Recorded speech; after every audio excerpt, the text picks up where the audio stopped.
On today's episode of Let's Talk Dog Business, we are speaking with Andy Nisevic, talking all things disc profile. So get ready to learn all about your personality profile and how it is affecting your business.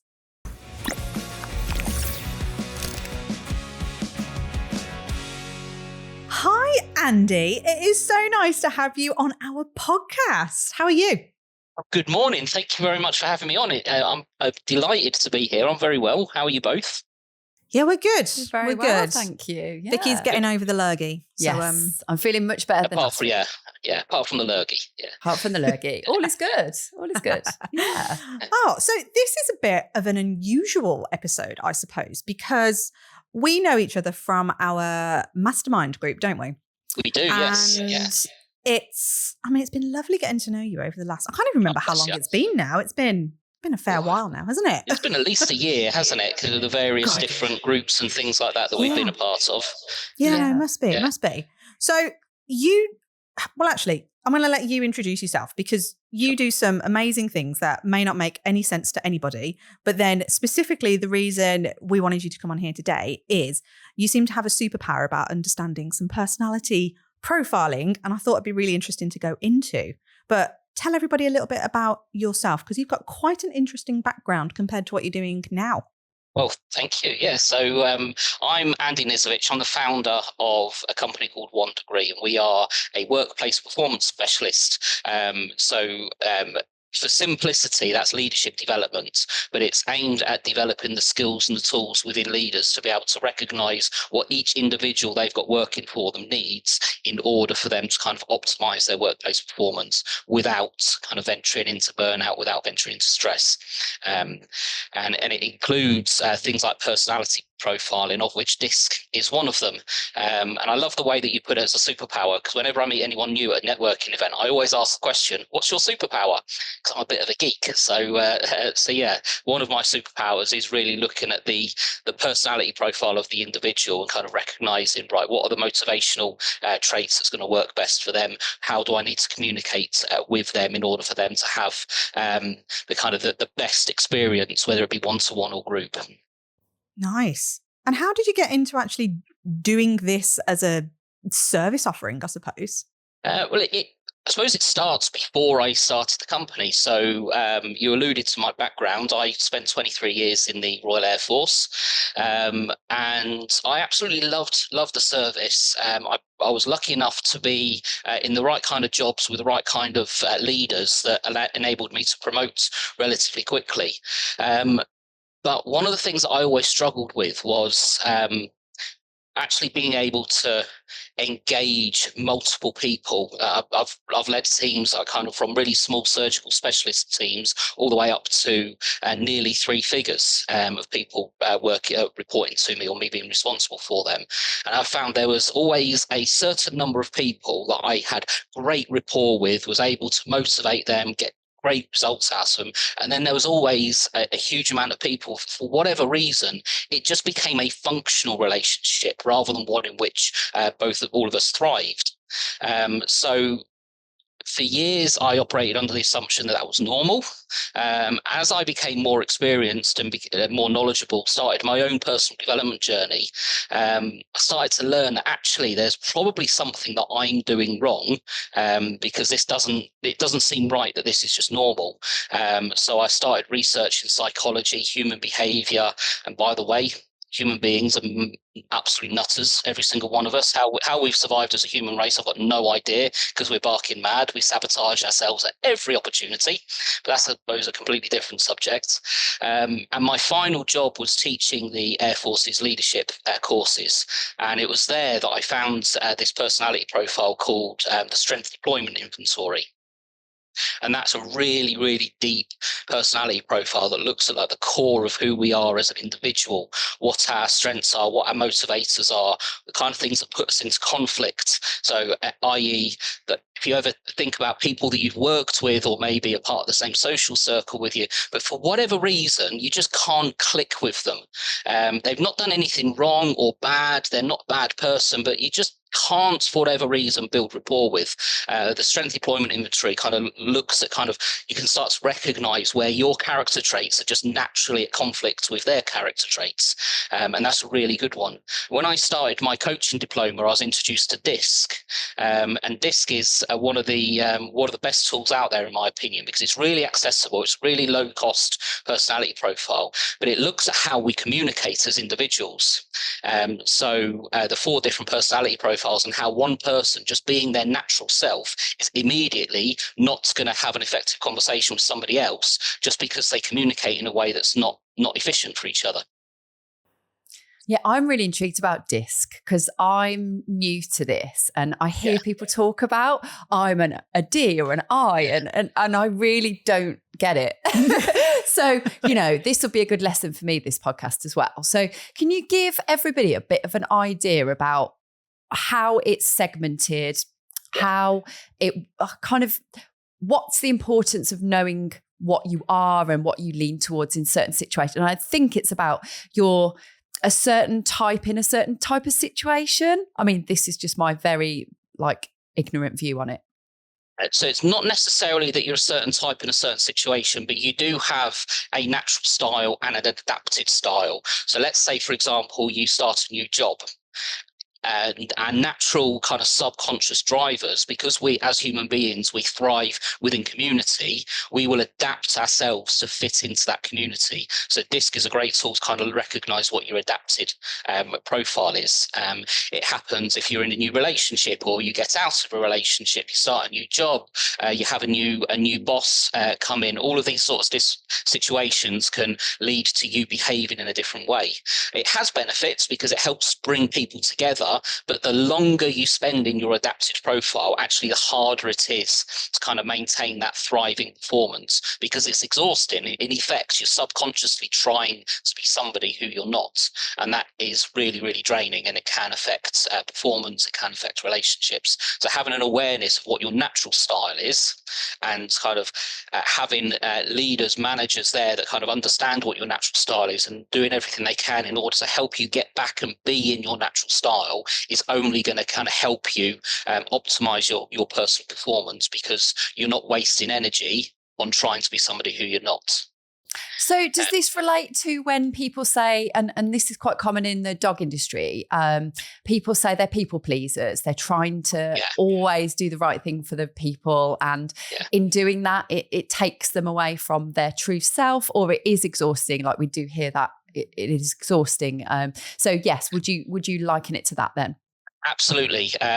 One of the profiles is very much a stereotypical people pleaser profile. That was easy for me to say, wasn't it? And you find a lot of people who are coaches, who are trainers, kind of people who go into kind of service-based industries where you're trying to help other people, and whether that be as a dog trainer, help people to kind of have this happy, healthy, thriving dog, or whether it be a personal development coach, a performance coach, a confidence coach, whatever that is, they tend to be of a certain profile that means that they overgive to the detriment of themselves. And that is a character trait, particularly within one of those profiles.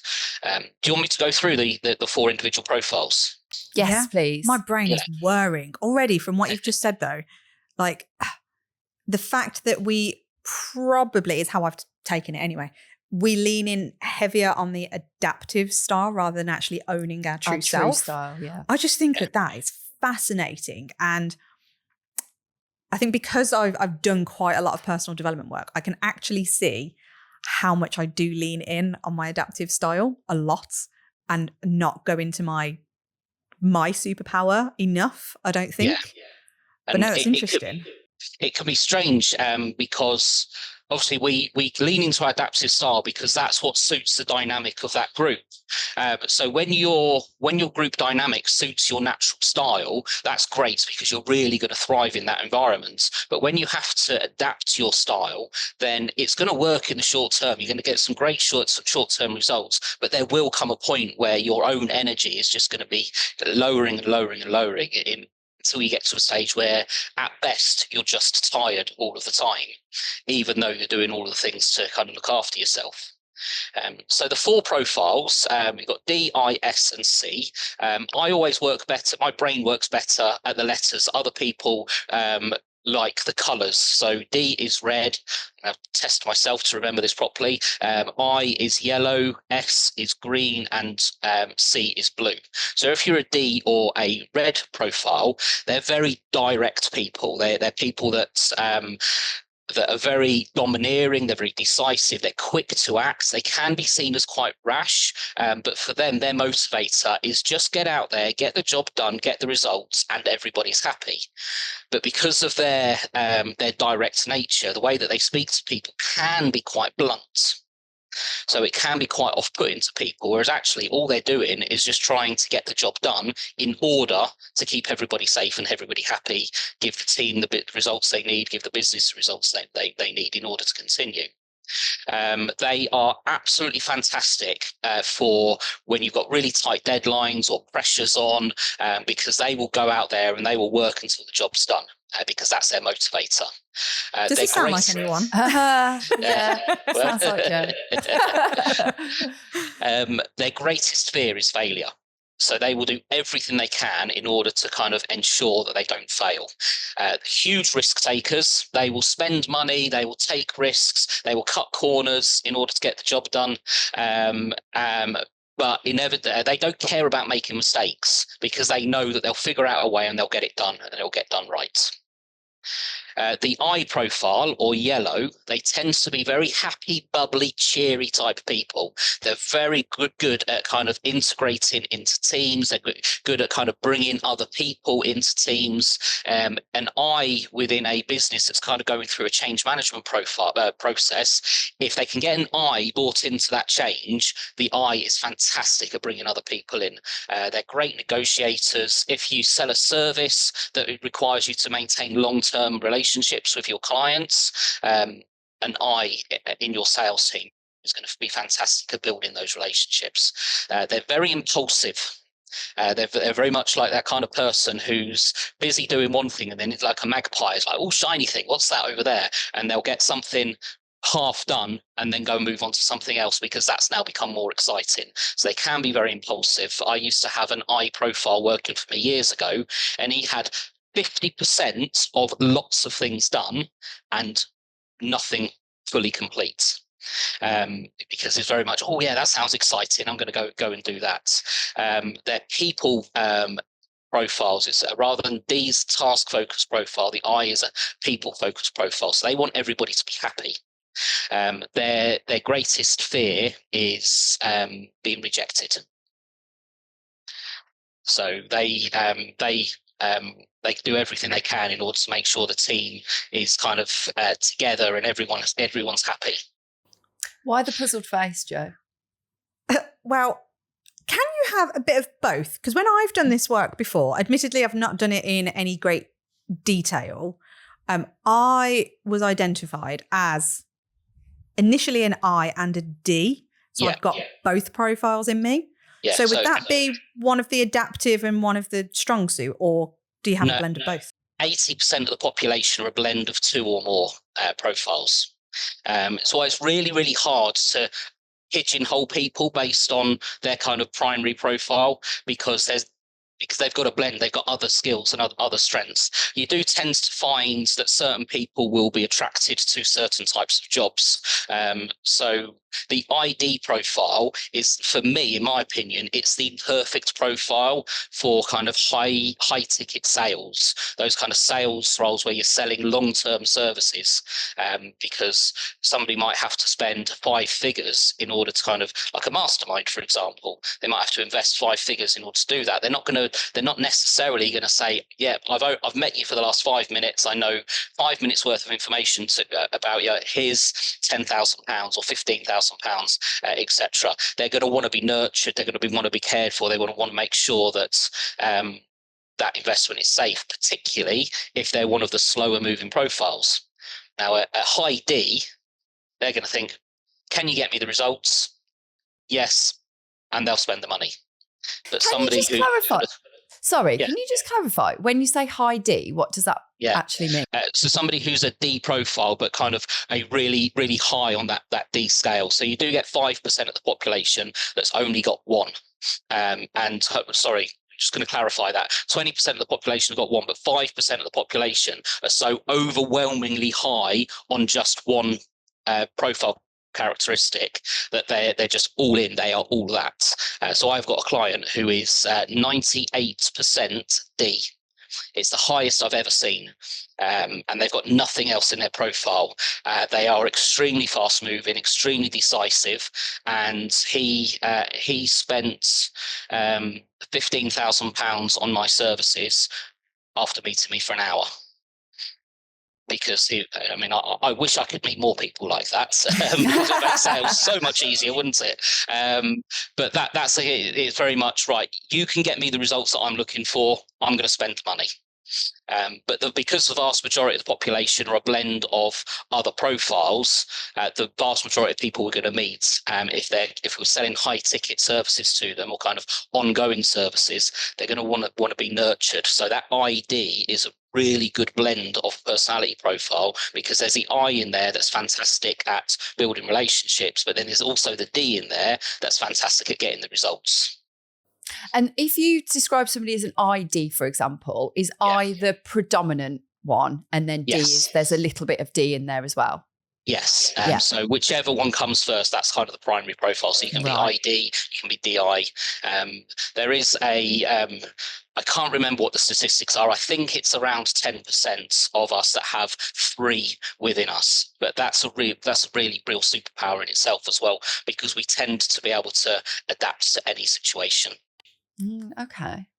I'm so intrigued on this. Like, I can see lots of D and I in me.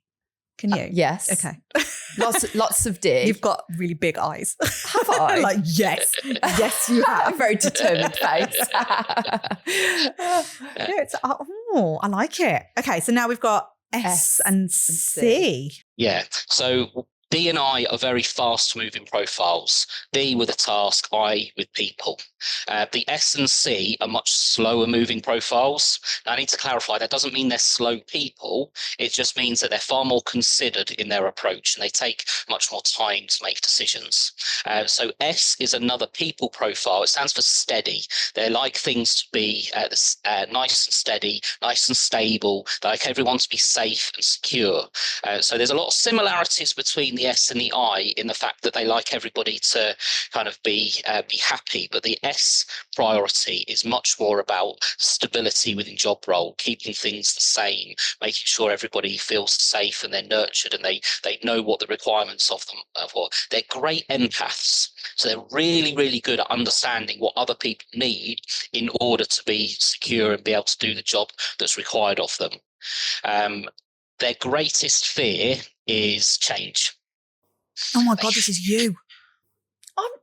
I feel like there's a little bit of this in you. Only a little bit. I love it. We need to do. We actually need to do the actual test thing. It's amazing. Yeah, it's amazing because you'll get a graph. You'll see how much of each profile. So every single one of us has a bit of every profile in as well. 95% of us have a bit of every profile in us. It's just there's a line. Kind of then the closer you are to that line suggests it's not necessarily a driving characteristic that you do have with it. If it's above the line, that means it is a driving characteristic, and then whichever one is the highest, that's your primary one. So the vast majority of us do have tendencies for each one. We just have preferences for each one as well. The C profile is another task focused one. They are, it stands for compliance, for cautious. They hate taking risks. Doesn't mean they won't take a risk, but they'll only take a risk if they've kind of analysed what the requirements are, what the risks are, what the risk mitigation factors, the what ifs, the what if, and they will have contingency plans for everything, and then they will go and take the risk. So whereas the D will think, sod it, I'm going to throw 20 grand at this problem. A C will be thinking, right, if I spend 20 grand on this, what's that going to look like in my cash flow forecasting over the next 6 months? What does it mean that I can't spend money on? What other investments does this company need to make? What other outgoings have we got? What's knock-on effects to the knock-on effect? What's the second order impact?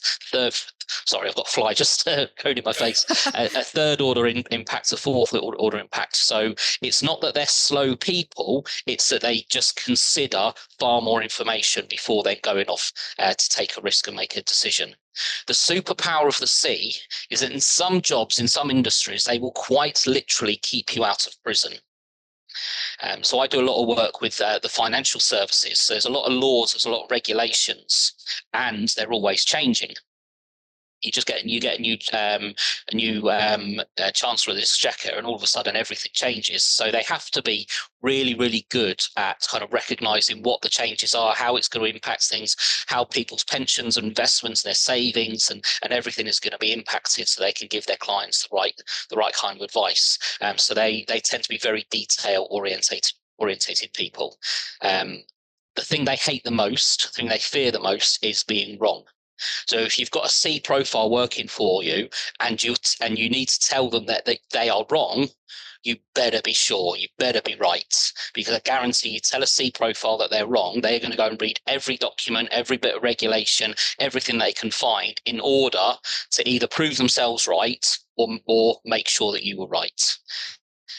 So with every profile, there are absolute superpowers and there are downsides to them.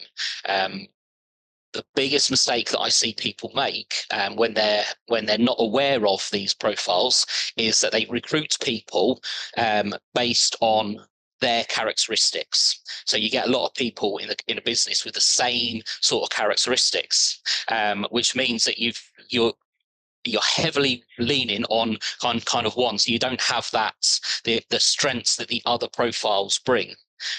So I like I say, I do a lot of work with financial services. I've also done a lot of work with engineering firms, and because of the requirements for that, you get a lot of C profiles within that. So they tend to be much slower moving people because they've got a lot of things to consider. They're checking the risks, they're doing their balances and mitigations and everything. But actually means that the growth and the progress of their business is much slower because the people take far more time. Whereas actually, if they were to have a blend within their organization and maybe have a couple of Ds or Is within there, then they'll have people that can give that kind of that push, that emphasis on, right, we need to get these results. So for example, if they're looking to, let's say they're a 6-figure business and they're looking to push on to 7 figures, actually having S's and C's only is going to make that growth progress a little bit slower because they're so careful. Whereas actually having those D's and I's within there will speed those on because they've got people that will go out there, they'll find a business, they'll make things happen. And the exact same thing happens in reverse. If you're a high D or a high I and you only recruit people with those similar sort of characteristics, you've got nobody there whose natural indication is to say, hang on a minute, is this the right thing to do? Which is what your S's and your C's will give you. They'll give you those checks and balances. So the best organizations are the ones that have that blend of the different profiles in there. So what about then if you are a solo business owner, as I imagine a lot of our audience are? So you're going to be a dog trainer who has essentially just built a business, and it's really hard because I can see so much D and I in me. I can see why I had that quick growth trajectory. Yeah. But then also, I suppose I'm trying to figure out, like, is it, and I don't mean a bad thing, but is it, like, what are the pros and cons of having just that one person in your team? Because I can see where I've certainly taken risks over the years and made those really quick decisions. And some have worked out and some haven't. But I think the resilience in me as a personality profile anyway, and I don't know, I can almost see like bits of all of those profile bits. But I suppose, what am I trying to actually get at here? It's really trying to think. So if somebody was running their dog training business, arguably, could you even blanket it and say that that type of person would never solely just be like a C profile? Because you're going to have taken some risk to go, I'm going to do this business thing anyway. So C's can be just as successful as a D's. S's can be just as successful as I's. So they're not a determinant of your success. The difference between let's say a D and a C type profile is, as you've correctly articulated, is right. I don't mind taking a risk, so I'll go and spend the money, and you know what? If it doesn't work out, well, you know what? Okay, I've learned a lesson there. Whereas a C, they will invest money, they will take risks, but what they'll do is they'll spend a lot more time kind of analysing the risk, analysing the impact before they then go off and do it. So growth might be slower, or progress might be slower, but they're going to get it right first time. Whereas D profile, and I can speak. I'm an SD, so I'm what's known as a conflicts profile. I can talk about conflicts in a moment if you like. But my profile is SD, so I'm slow people, fast task. In summary, so I when I recognise a need, I could lean into my D and spend money. Over the last 18 months, I've probably invested somewhere in the region of about £50,000 in my own personal development. My knowledge of how to build businesses, how to sell, how to market, and my own kind of personal self-awareness journey as well. The vast majority of that has been money well spent, but there's probably 5 figures worth of money that I've spent that hasn't given me anywhere near those results. Whereas if I had that C within me, then maybe I would have been much more considered, and rather than kind of having that right drive, let's just go and spend the money and go and learn this thing, I'd say, okay, right, if I learn that thing, what use am I actually going to put it to? How is it going to benefit me? How is it going to benefit the business? Is it something that I really need right now, or is it something to put in the later column, so that when my business is ready for it, I'll do it? And that can be the both the pro of the D, but also the downside is that if you go and spend some money, learn some stuff, if it's going to be really helpful, it will drive you forward. But yeah, I've spent a fair bit of money on things that will be great in a couple of years' time, but no good right now. I can relate to that. So I want to just look at this from a slightly different angle. Sure. So everything you've described so far, you've been relating it to sort of business goals and maybe working in organisations and leadership roles, which is what you do.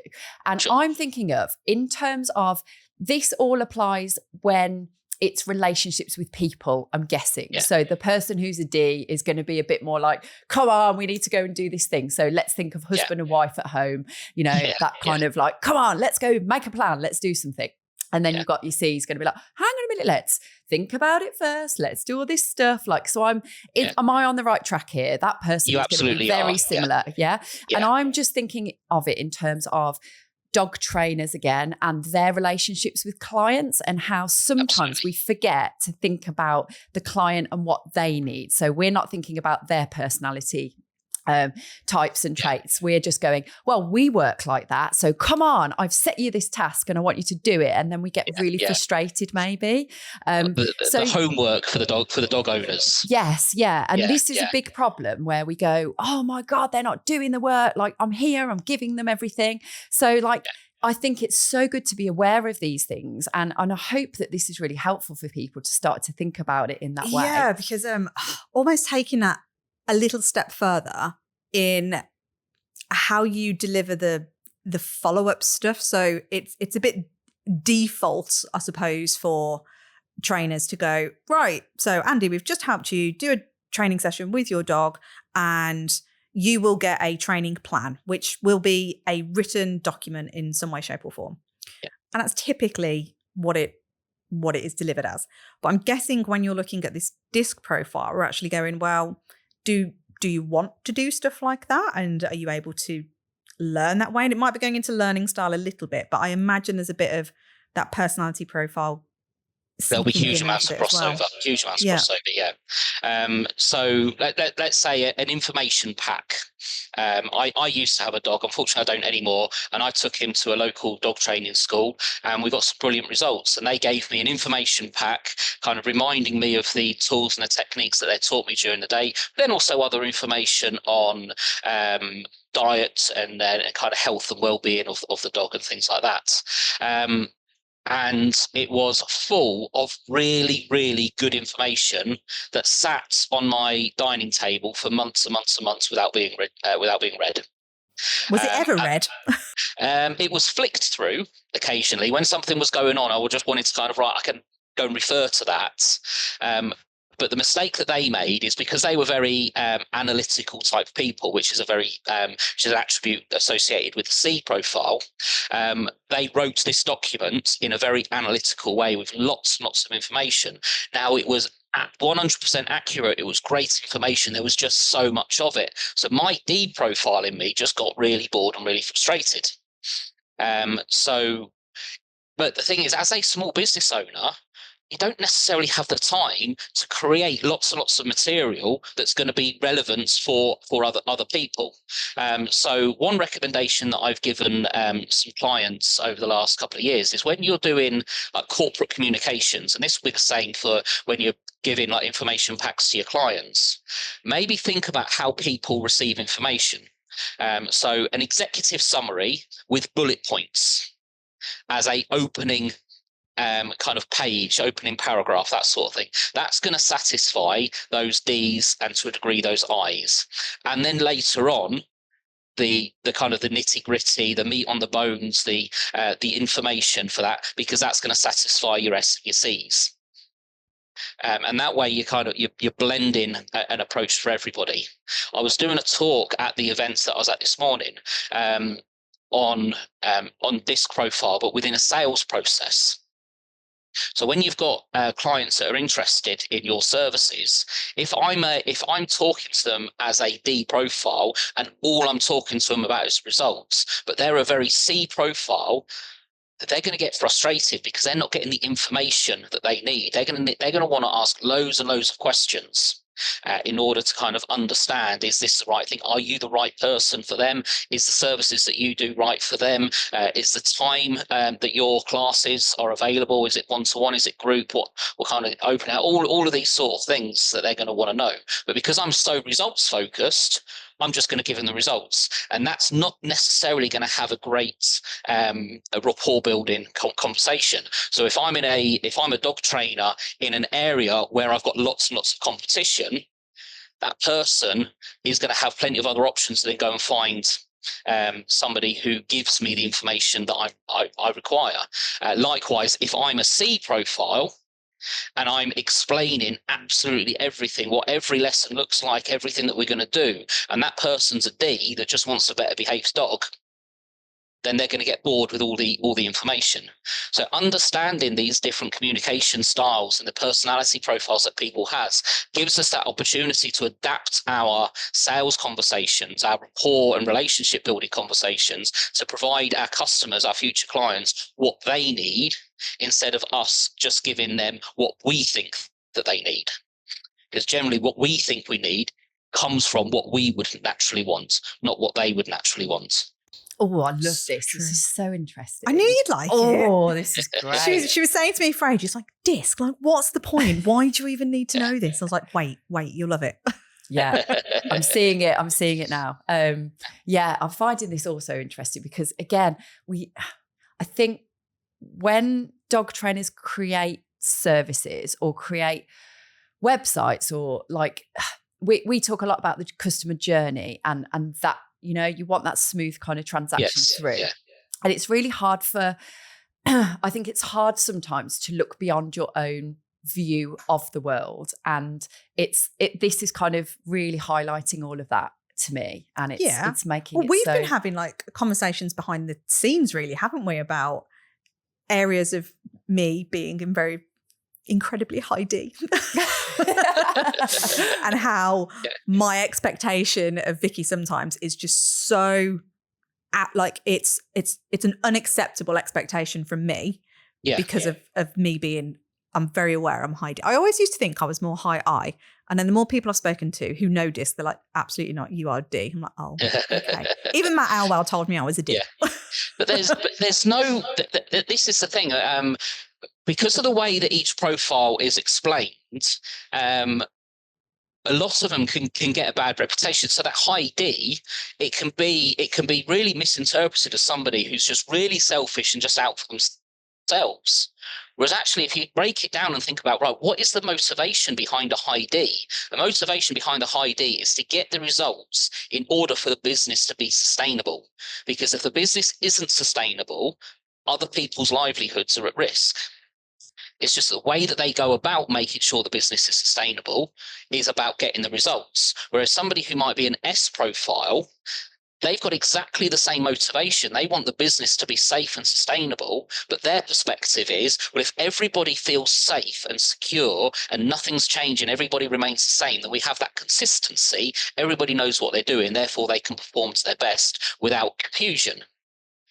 But as we know, the world changes. So that D is going to get really frustrated with that S, because that D wants to make changes, wants to adapt to how the marketplace is changing, what our clients are now looking for, the buying mentality of people. I mean, the buying mentality of people in 2024 is very, very different to what it was in 2023. That's something that I've experienced. So a D is going to want to change with the world as quickly as the world is changing, whereas the S just wants everybody to kind of remain the same because that's safe. They both have the same motivation. They both want the same outcomes. It's just their perspective on how to achieve that is different.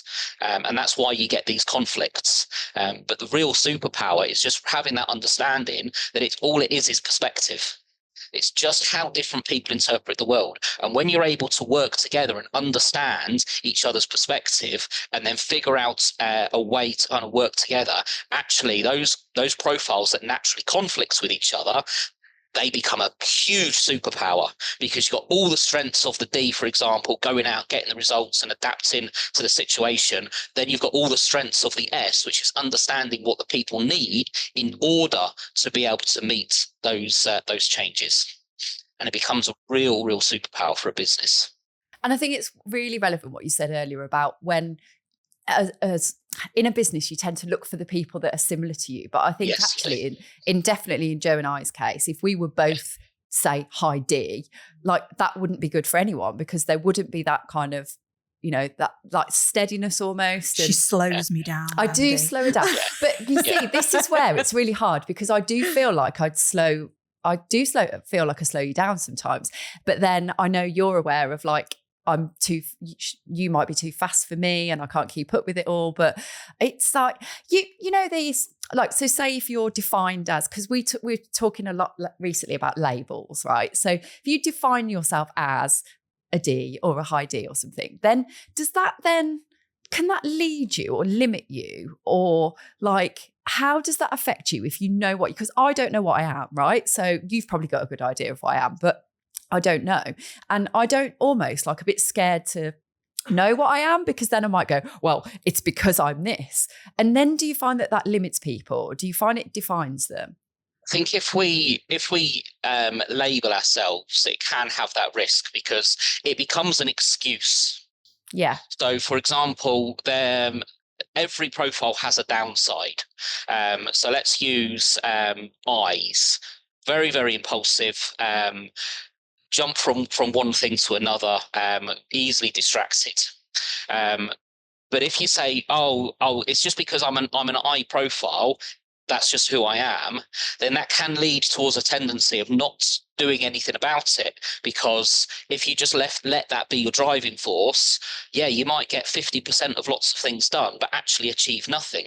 Whereas actually, if you can have an awareness within yourself and use it as an awareness tool as opposed to a label that says, I have a tendency to be very impulsive, to jump from one task to another. Therefore, I need to build strategies within myself to ensure that I can focus until a job is complete and then move on. Right. Yeah. Okay. It's definitely having that awareness. So with, I don't know, I'm just trying to think of an example now. So like with me being as high D as, which I think I am, I think I lean more into D, but I've definitely got I in me as well. Yeah. Because I've got that awareness, and probably with the support of Vicky and our other mentors as well, because I have that awareness, I'm now actually able to go like, oh, there's a thing. Here's all the money that I haven't got, but have it. And wait, hold on. Let me just hit pause. And I actually am able to hit pause now. It may not be for very long, but I'm hitting the button. And you kind of have to, because I'm 50% of this. So my opinion does count as well. Yeah. But even in like my personal decisions and stuff, I've become acutely aware that I now have the ability to hit that pause button. Like I say, it may not be for a long period of time, but it's there. It's not as impulsive. Yeah, and remember, this is a personality profile. It's got nothing to do with like arrogance or anything like that. It's got nothing to do with being a good person or a bad person, a self-aware person, an unself-aware person, selfish or not self. It's got nothing to do with that. So you can have somebody who's a really, really high D, who is still kind and compassionate and caring. It's just that when they're in flow, those natural attributes don't come out quite as easily because they're in flow. They're going after results. They get the results, and that's how they show their care and compassion, by achieving results for other people. So yeah, I mean, like I said, one of my clients, his highest D that I've ever come across, 98 out of 100 on the D scale. But he invests hundreds of thousands of pounds every single year in not only his own personal development, but also the personal professional development of his entire company. He has spent, in my services alone, he's spent nearly £50,000 in order to give his leadership team and his managers the ability to be able to lead with kindness, with compassion, but also with the skills to hold people accountable and everything like that. He is fully aware that he is a very driven, very direct and domineering person. So he's done a lot of work in order to kind of build the skills within him, so that when he is going at it and trying to achieve, he can slow himself down and say to his COO, who's the complete opposite profile to him, right, what is it that we need in order to be able to achieve this? So that those other profiles can then start doing their strengths and the analysis and saying, right, if we need to do this, we need to do this, we need to do A, we need to do B, we need to do C. Once those have done, we need to do 1, 2, and 3. And then once those are in place, that will give us the foundations to be able to drive on and achieve what you're looking for. Whereas in the past, and this is something that he's admitted to me, in the past, it's just go and make it happen. And then everyone's left feeling frustrated. But because he's raised his self-awareness, he understands what his profile tendencies are, it's given him those that awareness to say, right, I just need to stop, do a check, ask the questions, find out what's needed. And that gives everybody else then the opportunity to thrive. Likewise with a C. A C who's self-aware knows that their personality profile means that they're not going to make a decision very quickly, because they're going to analyze when they've got other people working for them who are waiting on a decision to be made so that they can crack on with their jobs. That's going to be immensely frustrating. So they might kind of say, right, okay, let's make a decision, allow people to crack on, and then analyze as we're going. Might be a little bit more uncomfortable for them, but they know, because they've got other people that are waiting to make decisions, that they need to start making things happen. I love all of this. Once you are what you are, can you once you're once you say I'm an I or a S, whatever, can you change? So there is the adapted style. We talked about this briefly, but I can't remember if it was before we started recording. So the downside to the DISC profile is it's a snapshot of who you are right now. And anything that changes in your work life, in your personal life, can have an adaptation on your style. So as human beings, we are built to thrive within communities that we feel safe within. So when we get a new job, for example, we might, if there's the personality dynamic of that team doesn't necessarily suit our natural characteristics, subconsciously we will adapt how we portray ourselves in order to feel welcomed into that group. And that can have huge benefits because it brings us in, it helps us adapt. But the downside to that is the longer that we spend in that adapted profile, the more tiring it can be because we're not being our natural self. So we will get massive short-term success adapting our style to fit into a group, to fit into the demands of the company. But because we're not being who we naturally are, all the time we're just kind of lowering that energy within us. Lowering energy is probably the wrong way of kind of driving kind of negative factors into our own personal energy, which then means that our own performance, our output, the quality of our work, the way that we interact with people, they just become more and more negative the longer that time goes on. So here's the mistake that a lot of companies use DISC. They'll do a DISC profile, they'll read the report, they might do an hour or two kind of session to understand the profile and how to use it, and then it will go on a file and never get looked again.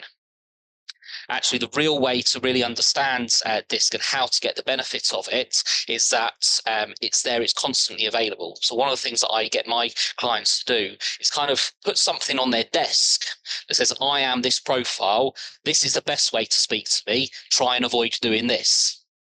And that kind of reinforces that message to people all the time. So if I'm a D and I'm under massive amounts of pressure to get something done, and because I do have quite a strong D tendency within me, I know I can be a massive dickhead sometimes. I can be. It's not because I want to be, it's not because that's who I naturally am, it's because I'm under stress, so I need things to happen. So I can be quite direct, very blunt in the way that I speak to people when I'm under pressure.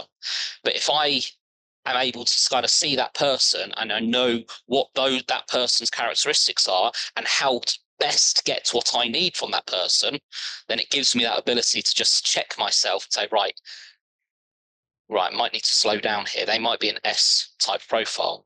So they hate offending people. An S type profile is kind of profile, is what we talked about earlier, that people pleasing profile, that they will suffer immense stress, and they'll sit there in pain, in emotional pain, psychological pain, and not say anything in order to please other people. That's a huge tendency of those S profiles. So if I'm leaning into my D and I'm acting like a complete dickhead, I'm doing massive damage to that person. But because they're an S, they're not going to show it. So it gives me no verbal or kind of visual cues to say, right, this is the effects that I'm having on this person. So having that as kind of a notice on there, this is the best way, this is how to speak to me to get the best from me, avoid doing this. It gives me that opportunity to just check myself and think, right, how am I showing up and how is that affecting the other person? Because as business owners, whether you're a tiny one-man band like I am, whether there's two of you like you are, or you could have thousands of people working for you, there's always going to be times where we are really on it and we are high performing and everything's going well. And there's also going to be times where things are really, really difficult. And irrespective of what our natural personality are, when things are difficult, we're not at our best self. So having this awareness and knowledge of how to speak to other people in order for us to get from them what we need, that's just going to make things so much easier. So you're kind of intrinsically what you are, and you can adapt it. But say I could never be an A, like that could never possibly, and be comfortable with it and not live in exhaustion and trying to be something I'm not. I would never naturally be an A. An A? Is that not an A? Sorry, a D. So where that came from, a D. So I could never be like how Joe is. It just wouldn't ever happen. Is that basically what? what we're saying? No, because that's the adapted profile. In order to fit in, you might be working in kind of a real high output, high stress environment where you need to raise that D. We can do that as human beings. It's not natural to us, but our subconscious, in order to be able to fit in and thrive within that environment, will raise those kind of tendencies within us. It's just the longer we stay in that adapted profile, the more detriment it has to us. Okay, that's good. It's good to know. So I'll never be a deer. Yeah. No, that's it. And I think it's important to. It's that self-awareness again, isn't it? Because if you think that, and actually, naturally, I reckon everybody listening, because I think we all do this. You know, when you do any type of profiling work, anyway, you almost have a little squiz over everything that's there, and you go, "Oh, I want to be that one," because you're drawn to it. Yeah. But everyone's going to be drawn to something completely different. So if I saw that down, I'm thinking, oh my God, the best profiles here are a D and an I. Whereas you could be thinking, well, actually, no, I don't. Like, I know you definitely wouldn't like the D profile. You're like, No. I do not want to go anywhere near that. So when you're looking at those things, it's like, oh, I kind of want to lean into it. But actually, that's more your natural tendency then, because that is your superpower, whichever one you lean into more, because that's your natural stance on it all. Yeah. And remember that this is where sometimes I dislike the language within DISC, because saying that Ds and Is are fast people, S's and C's are slow people. It's not about being so. You can have a strong C-type profile who still operates faster than a D, because they could be an absolute expert and genius in their field. They've already done all the research. They've already done all the analysis. They know what the right thing to do is. Whereas a D, who, yes, they might have that natural kind of inclination to just go out there and get the job done, they're going to make loads of mistakes along the way until they figured out the right thing. Whereas that D, who's done all the analysis, that is the expert, they're just going to go out and they're going to do the right thing first time. So how would you use it then? So taking it back to, again, our audience, and again, if we use dog trainers as the example, how would you get to know and understand your clients or your prospective clients when you're engaging in conversations with them, aside from outwardly asking them, so which profile are you? How would you get to understand the other person's learning style? It's not easy at all. So even as an expert within DISC, I still find it hard when I meet somebody for the first time, especially if I'm in a sales conversation, because a lot of my mind is focused in, right, what's the best way to hold this sales conversation in order to get a great result for me, a great result for them. So therefore, there's so much of my focus is on that as opposed to the other person, and that's. I think that's natural as somebody who's not been in sales for very long. I'm still kind of mindful of the right thing, the right processes to go through. Whereas somebody who's an expert in sales doesn't need to think about that. They can just focus on that person entirely. So it's not an easy thing to do. But there's tricks to kind of recognizing. So I'm fully aware of the tone of voice that sometimes I come across in. When I'm passionate about a subject, I think I've had a very direct tone in some way I've been explaining things on this podcast, because I'm passionate, I'm driven in. I don't need to think about something. I can just be my natural self and get the information out there, because the result for me in this situation is to help raise people's understanding of this. So I'm passionate, and therefore my natural tendencies are coming out. I'm quite direct. So when somebody is in a position where they're able to be their natural self, so let's say a dog owner who's come to you for dog training services, they're likely to be in their natural self. They might be a little bit on the defensive because they're just trying to go and sell something to me, but they're in their natural self. So if they're coming across in quite a direct way, and they're just asking questions that's based on how quickly can you solve this problem, that sort of thing, that gives you an indication straight away that that's a D profile. So don't go into long-winded explanations, just answer their questions and kind of focus on the results that they're looking for. If they come to you and they're very bubbly and they're very cheery, and they might just have a general chit chat about the weather and that sort of thing, that's an indication that they're probably an I profile. So spend some time talking about them. getting to know them, that's going to really warm them up and soften them into the conversation. If they if they come to visit you or visit your centre, and they're kind of quiet, they don't want to interrupt you, they spend a lot of time just looking around and being quite cautious, that's a good indication that they're probably an S profile, because they don't like being the centre of attention. So they're just going to go around, they're just going to be very agreeable. Spending time asking them questions about what they need is going to really comfort that down. If they come to you and they're very detail orientated and they're asking loads and loads of questions, having the patience to allow them to just ask all of the questions that they need to ask is going to warm them up and make them feel a lot more comfortable with you. So it's just kind of recognizing those traits will really help you to be able to build the relationships that you want. So as a dog trainer, you're not just selling a lead. You're not a vet store, are you? That's just selling articles to people. You've got long-term relationships in some cases. So you don't just want to convince somebody to come and buy a service off you. You want to have a comfortable, well-integrated community of dog owners that you can have great relationships with. So being able to recognize those traits within the people that come towards you and be able to adapt your style to be able to speak to them in their preferred style is going to make them far more comfortable and far more willing to kind of really listen to you and then apply the expertise that you're trying to teach them. I could talk to you all day long on this. I think it's really interesting. I do. I think it's fascinating. Yeah. We've brought her on board, Andy. Well done. Yeah. I am trying to figure out what I am, though. I think you've got S in you. So how do you... Right, okay. So how do you go about... I mean, I know that's what you do. Do. Yeah. But how do you determine what someone is? So you talked a little bit about percentages earlier. Like, how do you come to that conclusion?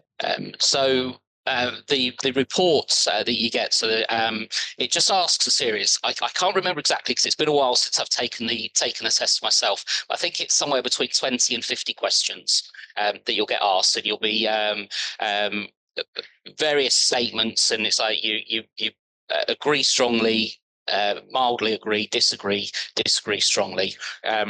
And based on those answers, the algorithm within the DISC formula will just give you a report and tell you that these are your natural. This is you at your natural self. My one also has this is you when you're under stress, and this is how you've adapted. When your adapted self and your natural self, they're never going to be identical because we have lots of different people in our world at all time. They're never going to be identical, but if they're relatively similar, you know you're in a good place. The stress profile can be a little bit tricky because as a manager, having somebody whose stress profile is different to their natural profile, it makes it dead easy for me to recognize that they're under stress. Because when they start being like someone different to who they naturally are, that gives me verbal and visual cues that I might need to make an adjustment to the way that I'm employing them at the moment in order for them to get back to their natural self. But we do have a lot of people whose stress profile and their natural profile are almost identical. And that's very common within S profiles, by the way, because they don't like to outwardly show that they're under stress in case it upsets other people. So therefore, it's really important to understand that about ourselves, that while we might be feeling massive amounts of stress, outwardly, we're not given any indications. So our managers have got, unless we tell them, they've got no way of knowing what's going on with us internally. So tendency could be, okay, well, they're fine because they're just being their natural self. Here's more work. I need you to do this. Okay, we're changing the goalposts. We now need to go and do that. And that S is going, internally, they're going, oh shit, I can't cope with this. But outwardly, they're going, okay, yeah, no problem whatsoever.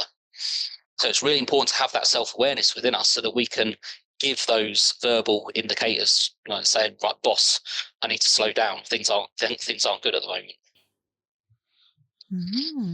I like it. Right. I feel like we should actually wrap it up before we do take a whole day talking about this, which I absolutely could. But no, thank you ever so much for joining us, Andy. My absolute pleasure. Thank you so much for bringing me on. If people want to find out more about you and your work and what you do, how do they do that? So LinkedIn is the social media platform that I spend the vast majority of my time on. My name is Andy Nisevic. I'm sure it will be in the comments for the podcast, won't they? So because I'm one of the only Nisevics in England. I'm not too hard to find. But my website is www.onedegree.uk, and there you'll see all the different the story about me and my background and the different services that I can offer. Amazing. And one last question then. Who else do you think would benefit our audience by coming on our podcast and being a guest? What a great question. Well, thank you. It is a great question. We always stump people with this question. So if your audience, who I'm assuming are owners of dog training businesses, are anything like me, when they first start their business, they know naff all about marketing. And it's something that I'm on a very, very steep learning curve for myself. So somebody who's able to come on and give some kind of no-nonsense, easy to follow advice on how to engage with the audience so that you can show up in the right places where the right people are in a way that kind of raises that intrigue. I know when I first started my business, if I had access to that kind of information, it would have made my life really, really easy. Well, not really easy, but much easier in the beginning. Amazing. We will keep that journey going and making sure that we get lots of marketing people on, which is the plan. There is am I allowed to make a recommendation? I don't know how. So there's a friend of mine who's a member of a couple of business communities that I've got in Lincolnshire. Her name's Caroline Grant. She's a co-founder of a branding agency called Quirk. And what I love about them is that they don't look at the market, they look at the person, and they kind of brand the individual, and they look at what's quirky about you and kind of really lean into that. So kind of that whole adage of people buy from people. Okay, well, let's learn about what's quirky about you and kind of really lean into that. And some of the results that I see for their clients is absolutely amazing. So someone like that would be well worth connecting and bringing in, I think. Oh, I like that. Quirky. Oh, yeah. Oh, Andy, you'll have to hook us up. Yeah. I will do. Yeah. Amazing. Oh, well, thanks again. And we will leave you to your day. Thank you very much. And I hope this has been useful to everyone. See you later. Take care. Bye-bye. Bye.